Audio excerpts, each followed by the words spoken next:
Esta es mi Biblia, la palabra de Dios. Yo soy lo que mi Biblia dice que soy. Tengo lo que mi Biblia dice que tengo. Y puedo hacer todo lo que mi Biblia dice que puedo hacer. Hoy la leeremos, la escucharemos, y la semilla incorruptible de la palabra de Dios transformará mi vida para siempre. Amén. Ya cité el versículo de Deuteronomio capítulo 6 y versículo 4, donde la palabra de Dios dice: oye Israel, el Señor tu Dios Jehová uno es. Este es un versículo central. Nos habla de Dios y nos habla de que solo existe un Dios. No son muchos, no son varios, es uno solo, y además añade: su nombre es Jehová. Partimos de ahí para entrar a nuestro tema del día de hoy. Es mi convicción que el Señor ha estado hablando a nuestro corazón de este tiempo en particular. Y les quiero llevar al Evangelio según San Marcos en el capítulo número 1 y leerles el versículo número 15.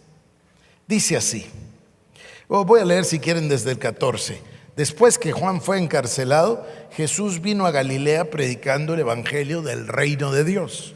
Y ahora sí, verso 15, diciendo: el tiempo se ha cumplido, el reino de Dios se ha acercado, arrepentíos y creed en el Evangelio.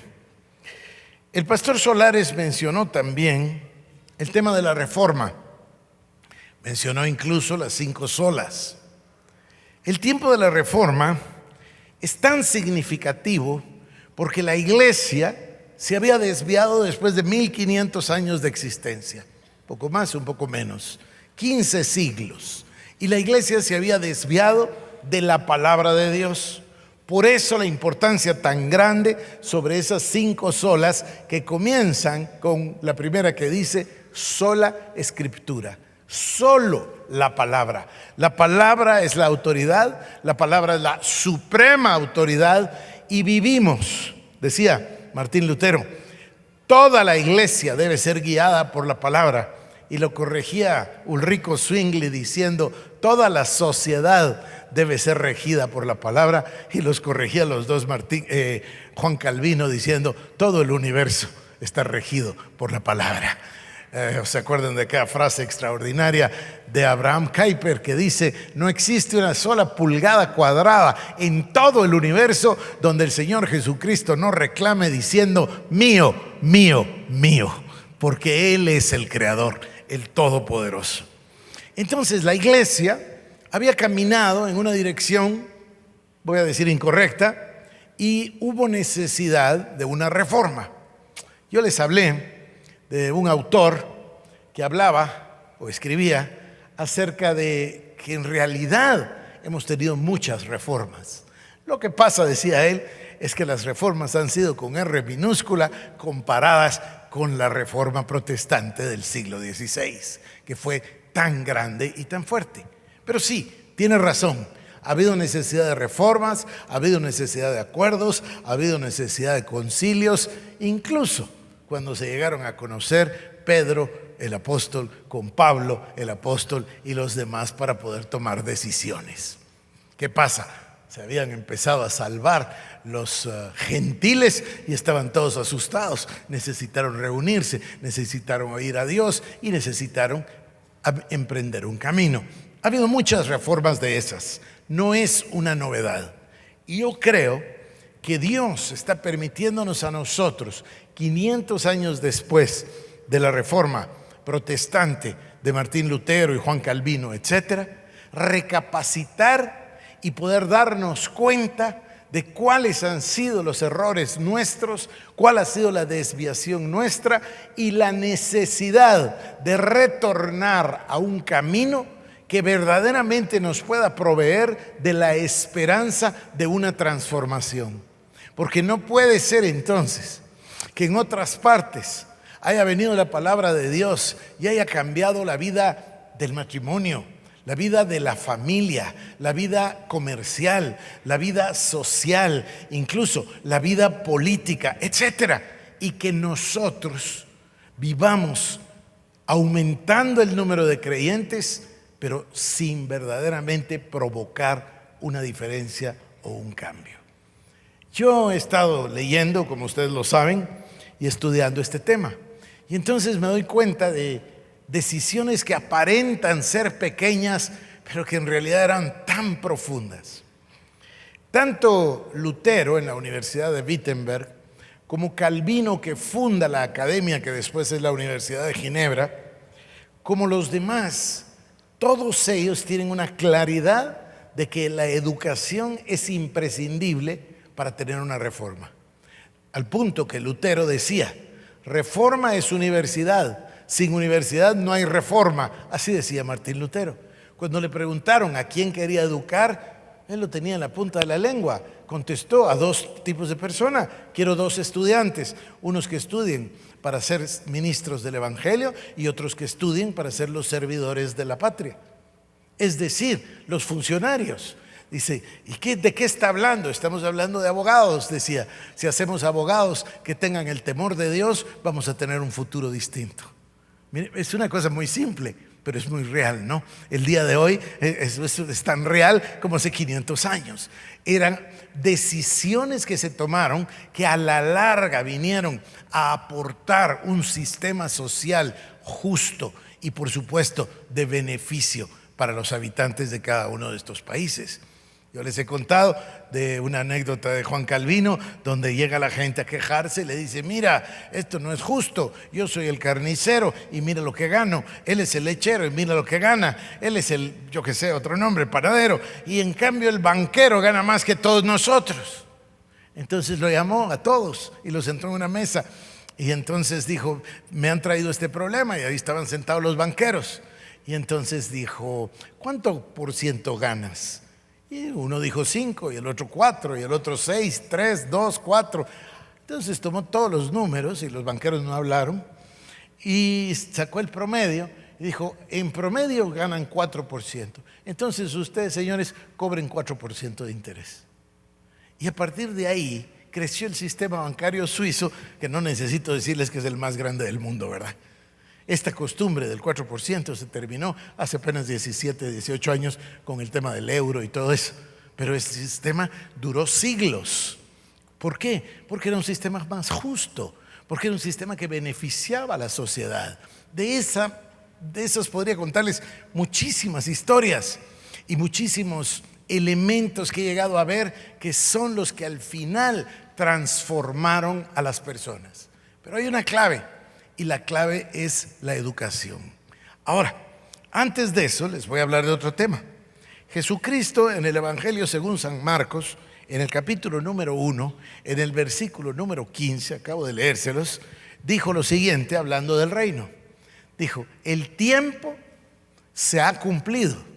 El reino de los cielos se ha acercado a vosotros. Ahora, arrepentíos y predicad el Evangelio. Esto es el anuncio de la etapa o del ministerio, como le quieren llamar, de Jesucristo. Él lo anuncia y dice, señores, hay una etapa que se ha cumplido. El tiempo ya se cumplió. Ahora entramos a otro tiempo. Y en este otro tiempo, el reino de los cielos se ha acercado a vosotros. ¿Qué quiere decir? Quiere decir, debido a que Dios tiene un plan, que vamos a repasar hoy, debido a que Dios tiene lo que llamamos el plan de las edades, hay diferentes etapas. Y esas etapas van sucediéndose unas a las otras. Llegó el momento en el que la salvación quedó abierta para los seres humanos. Antes no lo había, pero Cristo les dice, el tiempo se ha cumplido. El reino de los cielos se ha acercado a vosotros. Ellos no tenían manera de saber que dentro de pocas semanas o meses, 2, 3 años, Jesús iba a ir a la cruz. No tenían manera de entenderlo.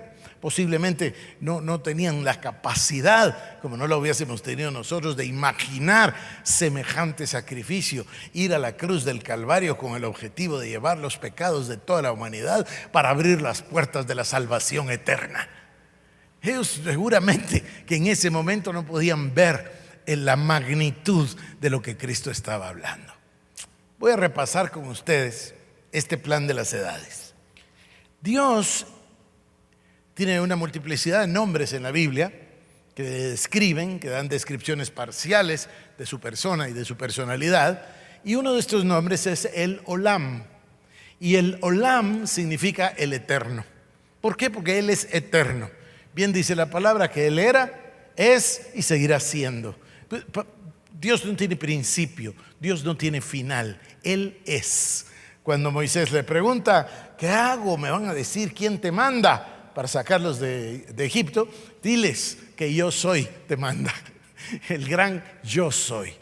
Entonces Dios existe en la eternidad, conceptos que nos cuesta comprender, pero Él existe, no tiene principio, no sabemos, simplemente Dios es.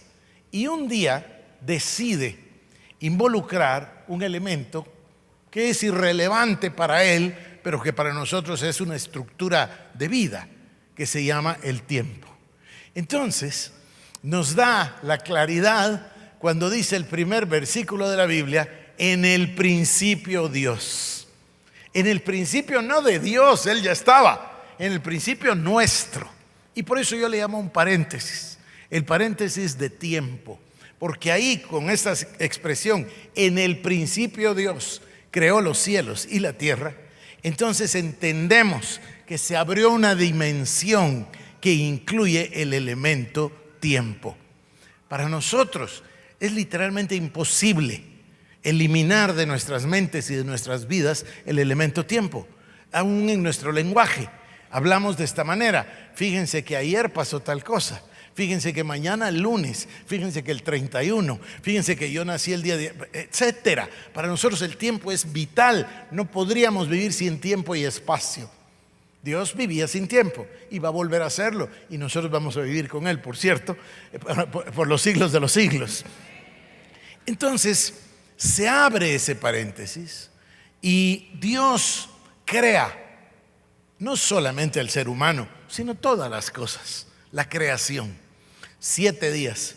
Ayer me tocaba a mí ese pasaje de la Biblia y lo estaba yo escuchando, no leyendo, sino que escuchando, pero entonces no podía porque tenía que retroceder y volver a oír y retroceder y volver a oír para cada una de las frases. Es una cosa pero maravillosa.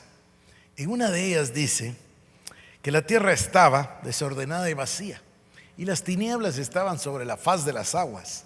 Y entonces dice la Escritura, y dijo Dios, sea la luz. Y fue la luz. Pero es bien curioso porque faltan bastantes días para que haya sol y luna. Entonces, ¿de dónde salió la luz? Pues la luz es Él. Y después ustedes van al último capítulo de la Biblia y se encuentran con que en la Nueva Jerusalén no hay necesidad ni de sol ni de luna, ni siquiera hay necesidad de templo, porque Cristo es la luz. Es una cosa extraordinaria, extraordinaria. A nosotros nos cuesta mucho ir viendo cada una de esas verdades.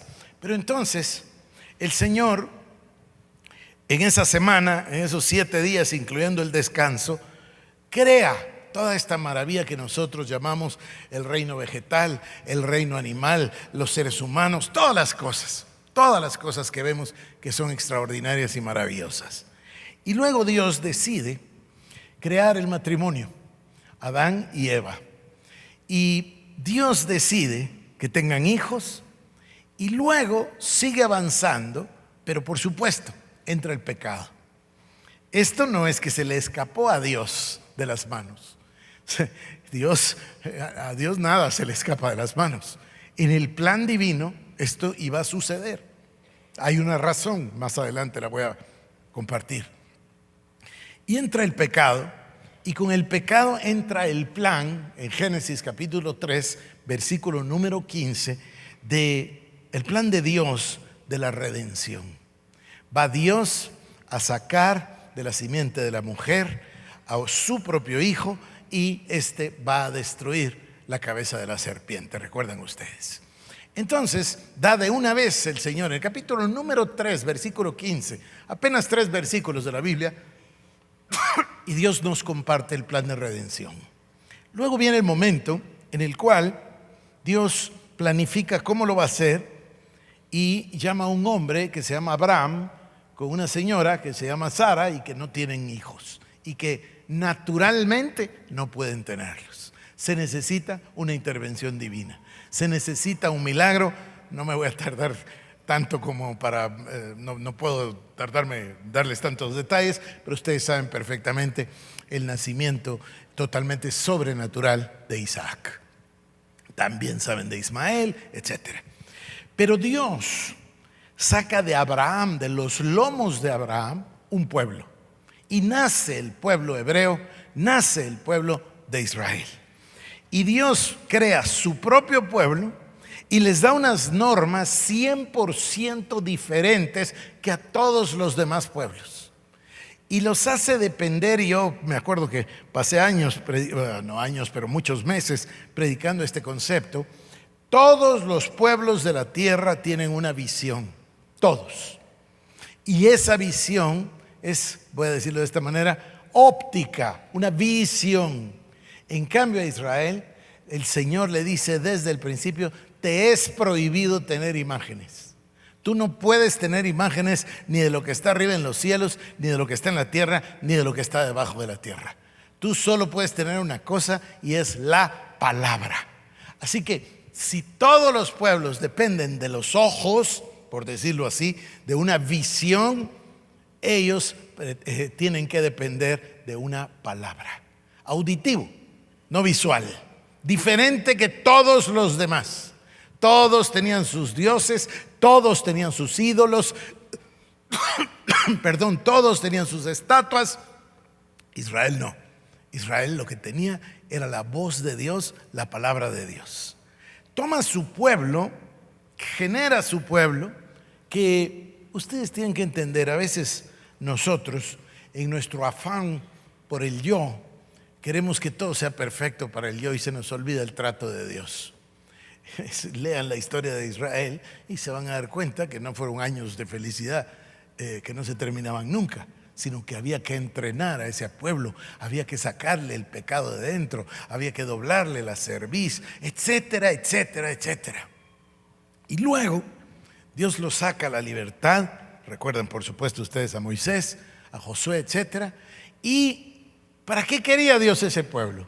Para sacar a su hijo de ese pueblo. Y entonces viene el tiempo. Dios tiene todos los tiempos clarísimos y marcados. Y viene el tiempo entonces para que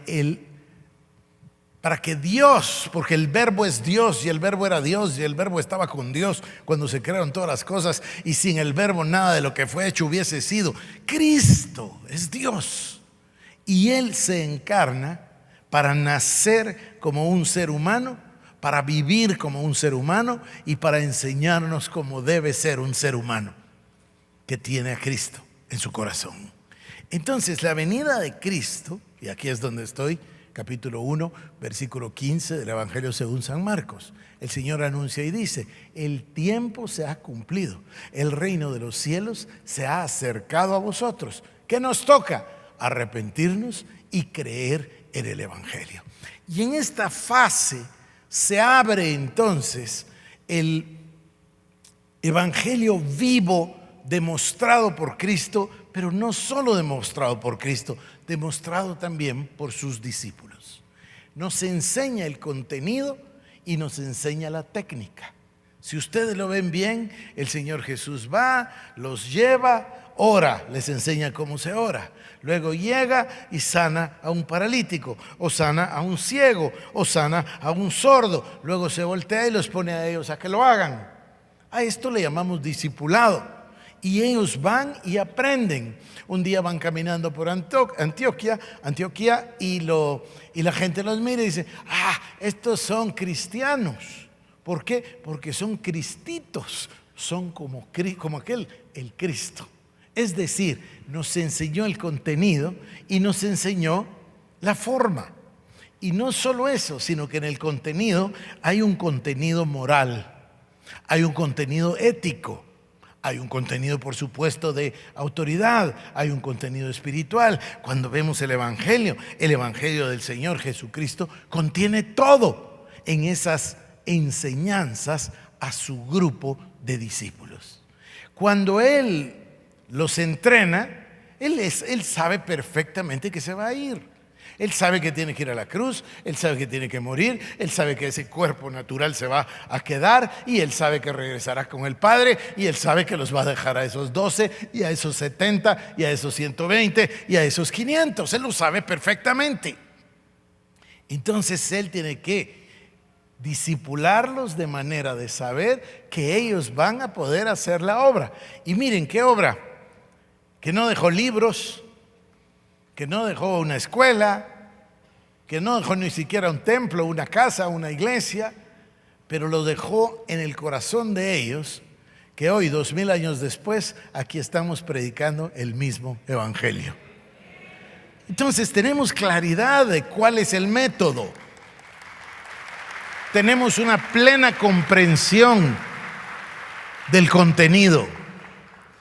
Y luego, el Señor Jesucristo prepara a sus discípulos, les llama la iglesia, la novia del Cordero, y le pone un modelo. Estoy maravillado con la conversación con mi amigo Víctor. El lunes leí yo su comentario, su mensaje de correo electrónico, pero ayer por la tarde hablamos, no sé, 1 hora, 2, y pasamos platicando lo que Dios le ha puesto en el corazón, lo que el Señor le ha dado, lo que me ha dado, etcétera. Y está Víctor con un tema muy fuerte en su corazón relativo al libro de Apocalipsis y al tema del templo. Y me cuenta él que estaba sentado en un café desesperado de aquellos momentos que uno tiene que, Señor, necesito tu voz, necesito tu instrucción. Y el Señor comenzó a hablarle y a hablar de la iglesia. Y entonces le dijo, el Señor, me cuenta él, del templo. Le dijo, es que lo que pasa es que ustedes están obsesionados con el templo y a mí el templo no es de mi gusto.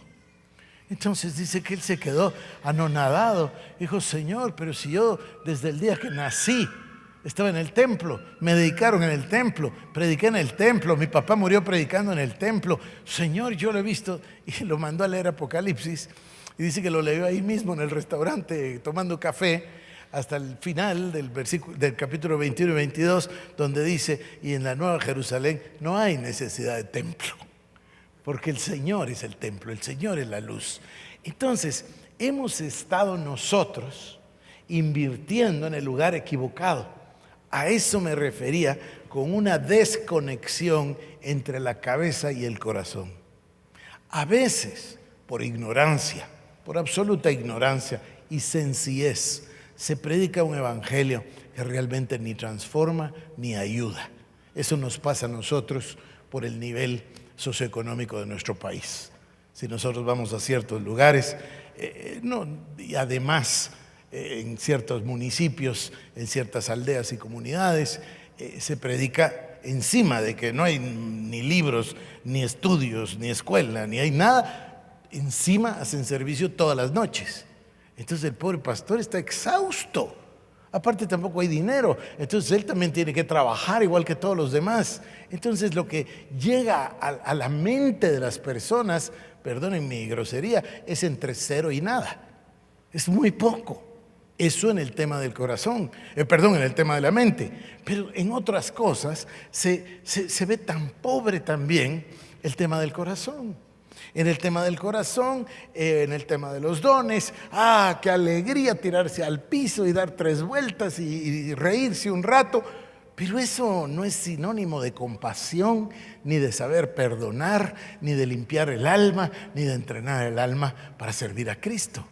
Entonces, hay ahí unas desconexiones que nos tienen a nosotros con la etiqueta de cristianos, pero no muy cristianizados, si me permiten en el contexto de lo que estoy hablando, esa expresión. Pero bueno, regresemos. No es la primera vez que esto sucede. La reforma de hace 500 años es un gran cambio por una gran desviación. No me atrevería yo de ninguna manera a decir que estamos en ese momento, pero de que necesitamos una reforma, la necesitamos. De que necesitamos un cambio de rumbo, lo necesitamos. Y ahora viene un tema interesantísimo. En el Evangelio, según San Lucas, en el capítulo número, ¿qué les dije? 5. Aquí está.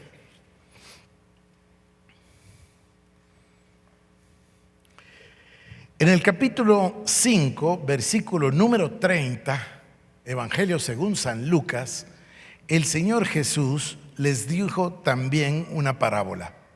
Nadie corta un pedazo de un vestido nuevo y lo pone en un vestido viejo, pues si lo hace no solamente rompe el nuevo, sino que el remiendo sacado de él no armoniza con el viejo.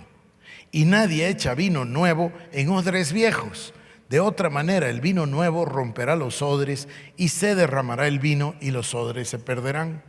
Mas el vino nuevo en odres nuevos se ha de echar, y lo uno y lo otro se conservan. Hace muchos años yo pasé muchas semanas en este pasaje hablando de dos palabras, la palabra nuevos y la palabra renovados, que no es lo mismo. Cuando los odres se vacían porque ya tuvieron el vino y se quedan vacíos, el cuero se comienza a deshidratar, es decir, ya sin el líquido comienzan a perder la humedad. Cuando quedan totalmente secos, se agrietan, y cuando quedan secos y agrietados, tienden a romperse. Y si alguien imprudentemente los llenara otra vez de vino o de agua, rápidamente explotarían, se romperían, no lo aguantarían. Entonces, las personas no querían tirar los odres significan una inversión. Entonces aprendieron a renovarlos. ¿Y cómo se renuevan los odres? Igual que como se renueva el cuero, con aceite. Si tienen ustedes un cuero deshidratado, un cuero que está quebrado, un cuero que está viejo, un cuero que se quedó ahí, con aceite se rehidrata. Con aceite vuelve a llegarle la fuerza, con aceite vuelve a ganar la elasticidad. Esto es un odre renovado. Nosotros somos los odres y nosotros somos los que vamos a recibir el vino nuevo. Si no somos renovados por el aceite del Espíritu Santo, no vamos a poder recibirlo y nos vamos a romper en pedazos. Pero si Dios está anunciándonos que el tiempo se ha cumplido y que el reino de los cielos vuelve a acercarse a Guatemala, y si Dios nos habla de que quiere traer un vino nuevo, y si el Señor nos invita a renovarnos como odres para poder recibir el vino nuevo, para que podamos tener el entendimiento en la cabeza y el sentimiento correcto en el corazón y podamos conectar, entonces el león de Judá estará en el centro de nuestras vidas. Y si eso sucede, va a estar en el centro de nuestro país.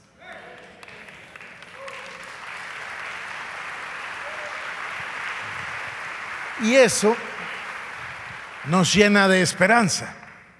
Ahora, yo les conté que tuve una experiencia extraordinaria una mañana a las 6 de la mañana en Alemania, que salí a ver si había amanecido y me encontré con que mi habitación del hotel quedaba justo enfrente de la iglesia del Castillo, ahí en Wittenberg, justo enfrente de la puerta donde Lutero clavó las 95 tesis.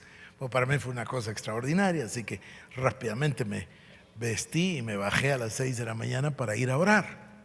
Y sentí en mi corazón que Dios tomaba unas piezas, muchas, y las ponía en orden y armaba un rompecabezas delante de mis ojos.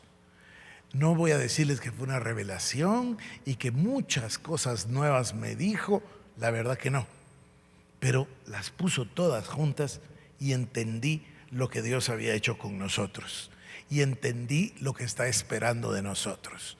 Y ahora se los voy a decir y me alegro mucho de que ustedes hayan tomado el trabajo de hacer el trayecto y de venirse para acá desde sus respectivos municipios y departamentos y que podamos compartirlo. En mi corazón hay certeza de un nuevo tiempo de parte de Dios para nosotros. Ese nuevo tiempo, como siempre, es un tiempo marcado por la esperanza, por la bendición de Dios. Entonces, juntando aquella profecía de Grecia, de Grecia no, sino que yo estaba en Grecia, ¿se acuerdan? Cecilia y yo estábamos en Grecia y yo les mandé esa profecía que me impactó tanto que Cecilia me hizo un video y yo se los envié a ustedes ya hace casi 2 años, me parece, en junio, mayo o junio, bueno, sí, por ahí. Entonces, Dios nos habló ese día de que lo que valía no va a valer más, lo que se apreciaba no se va a apreciar más, lo que mandaba no va a mandar más, y además que se pierde el tiempo favorable de la iglesia evangélica. Recuerdan, algo muy fuerte que he estado yo monitoreando durante todos estos meses, creo que lo que mandaba ya no manda más, creo que lo que valía ya no vale igual y lo que se apreciaba no se aprecia igual. Y pienso que se ha perdido el favor por todo lo que ha ido pasándonos, que no necesito ni siquiera recordar. Entonces, dentro de todo ese concepto, la misericordia divina siembra un pensamiento en nosotros o nos da una palabra ungida donde nos dice hay esperanza. Hay esperanza como había esperanza hace 1500 años, que seguramente se necesitaba ser tan fuerte como Lutero para pensar que podía haber esperanza. Debe haber habido muchos que dijeron esto es literalmente imposible, pero ahí creció una semilla de esperanza. Y hoy, queridos hermanos, el Señor nos repite, como en Marcos 1:15, el tiempo se ha cumplido y el reino de los cielos se ha acercado a nosotros. Y pone en nuestro corazón la semilla de la esperanza de la transformación.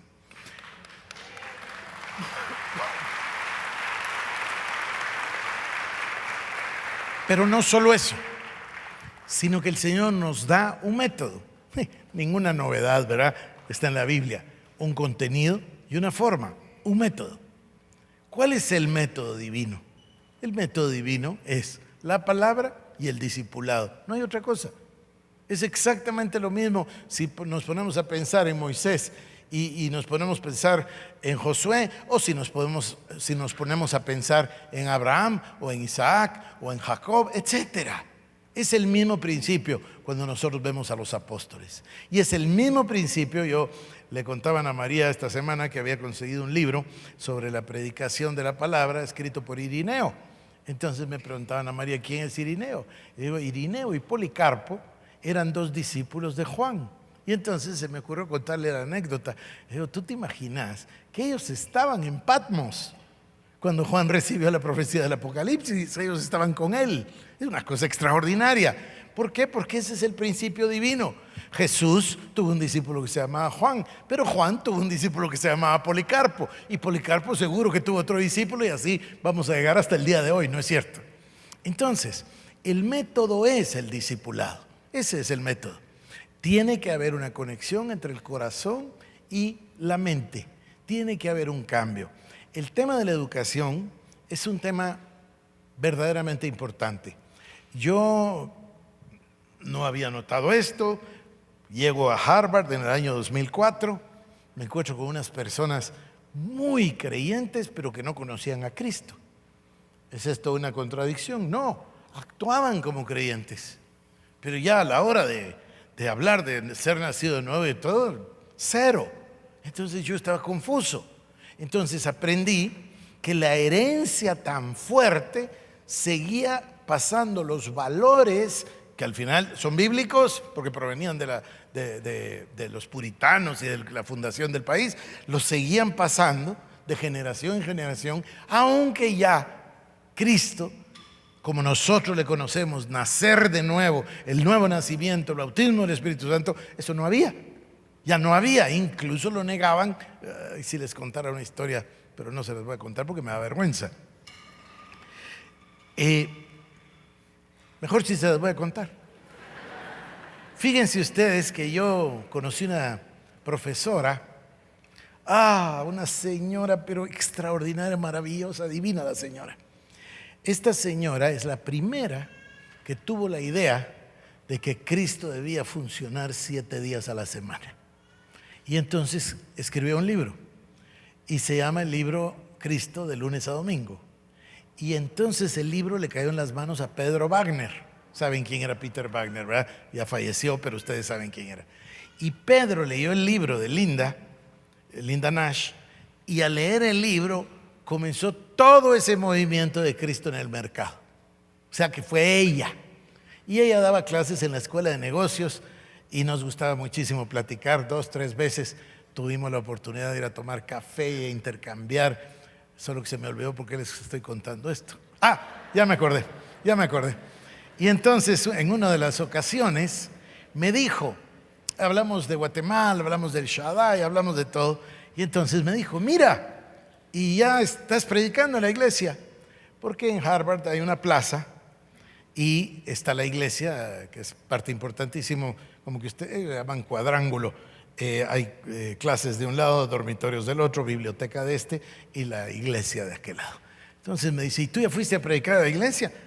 No, le dije, no se me ocurrió que pudiera ir a predicar a la iglesia. Claro, me dijo, hay limitaciones, son solo 15 minutos, pero el servicio es todos los días en la mañana. ¿Y cómo puedo yo predicar en la iglesia? Bueno, me dijo, es muy simple, tienes que apuntarte, mandas tu currículum, haces una solicitud y seguro que te van a llamar y te asignan uno. ¿Y quién lo asigna? Bueno, me dijo, el ministro de Harvard. En Harvard desde 1636 siempre ha habido un ministro. No le ponen pastor, sino ministro. Bueno, dije, esto está maravilloso. En lugar de predicarle, voy a pedir cita al ministro. Voy a ir a conocerlo, ¿no es cierto? Me voy a ir a presentar. Yo iba a ir y me invitó a comer una parienta de César, Anita se llama. Y entonces le conté, fíjese usted que tal y tal un sábado. Y se me queda viendo y me dice, pero mire pastor, usted no quiere hacer eso. ¿Cómo no quiero? Quiero ir a conocerlo, lo voy a saludar, quiero ir a predicar. No, me dijo, ese señor acaba de salir del closet. No sé si entienden esa expresión ustedes. Yo no podía creerlo. Así que me fui a la librería y yo, si no estoy mal, me fui con César a la librería. Creo que fuimos juntos. Y ahí estaban todos los libros de él, libros de ética. Solo que, por supuesto, a favor del homosexualismo. Entonces, esto es una cosa difícil de asimilar. Hay quienes tienen los valores y ya no tienen la vida. Y hay quienes tenemos la vida y no hemos aprendido nada. Entonces, ¿qué pasa si juntamos la vida con el aprendizaje? ¿Qué pasa si nosotros entramos en un movimiento? Les voy a decir lo que visualizo. Visualizo no una iglesia, visualizo un movimiento en el cual personas individuales se adhieren con el único propósito de ser como Cristo y de alcanzar en ese plan de las edades, porque si ustedes no seguí, pero sigo a la rápida, Cristo con la muerte y resurrección abre la puerta para lo que es su iglesia. Y luego llega al final de los tiempos con su iglesia. Por supuesto que hay un periodo de 1000 años, pero después el diablo va al lago de fuego por la eternidad y la esposa vive y reina con el Cordero por los siglos de los siglos. Se cierra el paréntesis y vuelve a entrar a la eternidad. ¿Y nosotros queremos ser parte de eso o no? Ese es el único propósito de nuestras vidas, es el único objetivo. Entonces yo les desafío el día de hoy a reflexionar lo que estoy diciendo, a pensar junto conmigo que es posible que yo esté oyendo lo correcto y de que Dios nos esté dando una oportunidad. Y que en esa oportunidad nos está dando el contenido y el método. No es ninguna novedad, es la sola escritura y es solo por gracia y es solo por Cristo y es para darle la gloria a Dios y la perseverancia. Es exactamente lo mismo, todo es lo mismo. Está el contenido de la palabra, pero está el deseo de aprender con seriedad. Cuando yo llegué ahí a Harvard, me emocioné, me llamó la atención lo que les conté. Me llamó mucho la atención cómo es que había tanto valores cristianos me refiero. Y entonces me di cuenta, todos los que llegaron, todos, Harvard tenía menos de 30 años cuando creó la universidad en 1636, que por cierto la creó como una escuela. No como una universidad desde el principio, sino como una escuela. Y ahí está la placa que dice, se funda la escuela con el objetivo de enseñar a leer y escribir a los futuros predicadores del Evangelio de Jesucristo. Entonces, los que llegaron, les decían divines, divinos. ¿Por qué? Porque tenían su maestría en divinidad, porque tenían su doctorado en divinidad. Igual pasó allá en Oxford con los Wesley. O sea, Lutero y Calvino no daban un cursito de liderazgo de 3 noches. No. Juan Knox llegó y se quedó 6 años hasta terminar su doctorado. Es decir, querían profundizar en la palabra de Dios, todos ellos. Lo mismo si es Wycliffe que Hus. Wycliffe fue el presidente de la Universidad de Oxford. Hus fue el presidente de la Universidad Carolingia. Lutero enseñó 39 años en la Universidad de Wittenberg. Calvino fundó la Academia de la Universidad de Ginebra. Es decir, no era una cosa liviana, ligera, sin profundidad, sino todo lo contrario. Era entrar a conocer la palabra de Dios, las doctrinas del Evangelio, para que eso penetre en el corazón y en la mente. Y con esto termino. No a la prédica selectiva, porque la prédica selectiva enfatiza una cosa, pero hace aquello que nos enseñaban de niños. ¿Se acuerdan de un monstruito que tenía un brazote y una cabecita?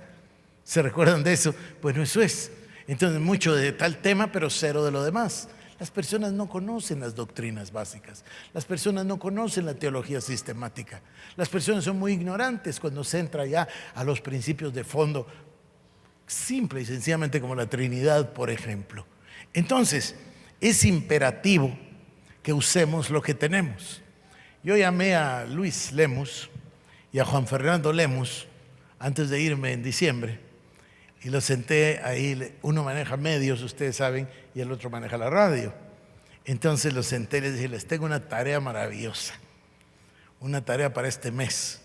Cuando se van de vacaciones pueden ayunar, orar, estar tranquilos. ¿Cómo es una estación de radio que vive exclusivamente para la majestad de Dios? ¿Cómo son unos medios de comunicación que tienen el único propósito de exaltar a Cristo? Y les dejé el trabajo. Y por supuesto que tenemos que trabajar mucho, pero redúzcanlo ahora a una pregunta individual. ¿Cómo puedo yo vivir para manifestar 24 horas al día la gloria y la majestad de Dios? ¿Cómo puedo vivir para hacerle agradable a mi Señor todo el tiempo? No que no vaya a fallar, para eso está el perdón y la misericordia divina, pero ¿cómo puedo hacer para que mi vida cuente en favor de la gloria y la majestad de Dios? Y los dejo aquí en esta pregunta. Vamos a orar, pero sepan por favor que en los próximos días y semanas vamos a estar nosotros hablando más de la forma que del fondo, para que todos podamos ser parte de este movimiento que además me parece a mí que estamos viviendo en los últimos tiempos y que bien nos puede servir para darle la bienvenida al Rey de Reyes y Señor de Señores.